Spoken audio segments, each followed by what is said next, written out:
Les conséquences du coronavirus sur l'économie francilienne. Le secteur du tourisme est le plus impacté. Des hôtels subissent des annulations en cascade de groupes de touristes chinois.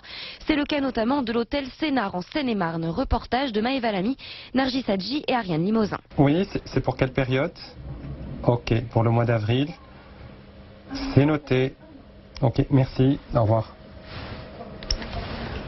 Donc là, on a encore une autre annulation pour le mois d'avril. Une annulation de plus. Ces derniers jours, des groupes entiers de touristes chinois se désistent. Sur 113 chambres, seules 25 sont occupées, alors que l'hôtel est normalement complet à cette période de l'année. On a commencé à recevoir les annulations à partir de la fin du mois de janvier.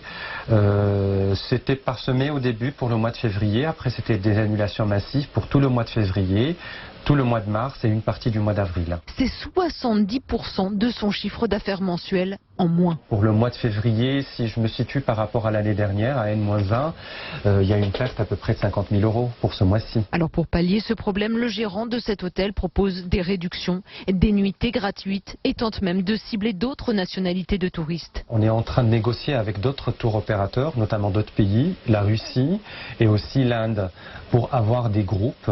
Et d'un autre côté, on a dû vraiment baisser les tarifs pour être compétitif sur le marché. Un effort qui reste toutefois insuffisant, car plus globalement, les 2,2 millions de touristes chinois qui visitent l'île de France chaque année désertent à présent la capitale. Le tourisme, moins 99% de Chinois à Paris et en Île-de-France. En France, donc là vraiment marché atone.